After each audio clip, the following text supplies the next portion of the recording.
एक रामराज मिशन नाम की संस्था है जिसका अभी संचालन महोदय कह रहे थे कि मैं उसका अध्यक्ष हूं। वो कोई ऐसा नहीं है कि बीजेपी को सरकार में लाने के लिए बनाई गई हो, ऐसा कोई लक्ष्य नहीं है उसका। उसका लक्ष्य है राम राज्य स्थापित करने के लिए। और राम राज्य स्थापित होगा जब राम जी जैसे परिवार होंगे, राम जी जैसे परिवारों की संतानें होंगी और घर के अंदर कौशल्या और दशरथ, देवकी और वसुदेव, यशोदा और नंद बाबा जैसे परिवार होंगे, तब और राम कृष्ण आएंगे। आपके और हमारे घर में तो यही आएंगे जो हैं। तो आप परिवर्तन चाहते हैं या नहीं? चाहते हैं तो हाथ खड़ा करो, और नहीं चाहते तो मेरा भी टाइम क्यों वेस्ट कर रहे हो और अपना भी क्यों कर रहे हो? छत्राणियां नहीं चाहती, अभी मजा आ रहा है, बोलो आराम से सीरियल देखेंगे, एकता कपूर का चालू है। सास भी कभी बहू थी, बहू भी कभी बेटी थी, एक सीरियल ये भी तो चलाओ। सास भी कभी बहू थी, पर बहू भी कभी बेटी थी। बहू भी बेटी है, और बहू में और बेटी में कोई अंतर है क्या? अपने गांव में देसी भाषा में बहू बेटी बोलते हैं ना, कि भाई बहू बेटी बैठी है यहां, इसका मतलब बहू और बेटी तो एक ही है। हमारी संस्कृति को बिगाड़ने का ठेका कई लोगों ने ले रखा है। बॉलीवुड ने तो बड़ा ठेका ले रखा है। उसकी एक एक पिक्चर आप देखोगे, उसमें बीच में आपकी सभ्यता और संस्कृति को चोट पहुंचाने का काम किया जाएगा। आपको पता भी नहीं चलेगा, चुपचाप सुन लोगे आप। देखो, वो तो उन्होंने ठेका ले रखा है। मोदी जी भी विराजमान है, जय श्री राम, उनका तो ठेका है, वो तो चलेंगे। लेकिन हमारा भी तो ठेका है कुछ।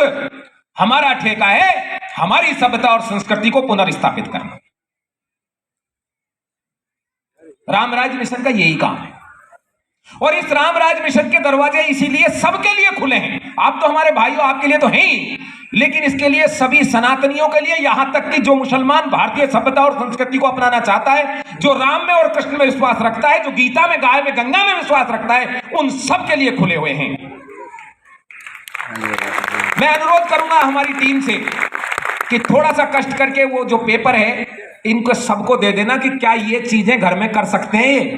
क्या तुलसी को जल दे सकते हैं, गाय को रोटी दे सकते हैं, मेहमान का पावने को घर में रोटी बना के खिला सकते हैं, झाड़ू लगा सकते हैं सूर्योदय से पहले, सूर्य को जल दे सकते हैं, चुगा डाल सकते हैं। ऐसी कुछ छोटी छोटी चीजें कर सकते हो कि नहीं कर सकते? इससे होगा क्या?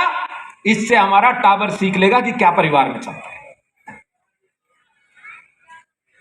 हमारे पास बातों की कोई कमी नहीं है। मैं चाहो तो कल तक लगातार बोल सकता हूं, काफी मां सरस्वती की कृपा है, लेकिन समय की मर्यादा है। और समय की इस मर्यादा में हमें एक चीज और ध्यान देना चाहिए, हमारा विरोधी कोई दूसरा नहीं है। हमारा विरोधी हमारा ही भाई है। उसको लगता है यार ये मुझसे आगे ना निकल जाए, लेकिन उसमें एक फायदा है, जितना हमारा भाई विरोधी है उतना ही हमारा हितैषी भी है। हितैषी कैसे है? भाई का घर बनता है, दूसरे भाई के दिल में कुड़कुड़ कुड़कुड़ होती है, यार इसका बन गया मेरा नहीं बना। लेकिन गलती से यदि वो घर गिर जाए तो भैया घुटनों में घुटने देकर साथ बैठ के रोने वाला भाई ही आएगा, दूसरा कोई नहीं आएगा। क्योंकि सड़क पे चलते हो तो दिक्कत ही क्या है, बने तो ठीक, टूटे तो ठीक। इसलिए भाई की ये जन्मजात ईर्ष्या है, इससे आप घबराइए मत। इसका इलाज है, और इसका इलाज ये है कि आप उन दिनों को याद कीजिए जब आपके दुख में ये सबसे पहले खड़ा है। आज भाई सुखदेव सिंह जी को श्रद्धांजलि देने का भी टाइम है। जब भाई सुखदेव सिंह जी जीवित थे तो सब करनी सेनाएं लड़ती थी, लेकिन आपको बता दूं, जिस दिन भाई सुखदेव सिंह जी की हत्या हुई उस दिन ऐसी एक भी करनी सेना या एक भी समाज, एक भी क्षत्रिय ऐसा नहीं था जो घुटने में घुटने देकर साथ बैठकर रो नहीं रहा था। यही हमारी जाति का चरित्र है, और ये अच्छी चीज है। आपसे आपकी चीजें छीनी गई, आपसे आपकी सत्ता छीनी गई। वो ये रियासतों का रोजना बंद करो।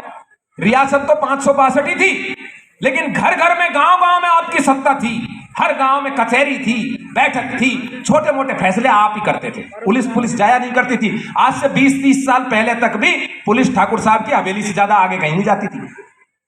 आज ये सारी चीजें हमसे चली गई। क्यों?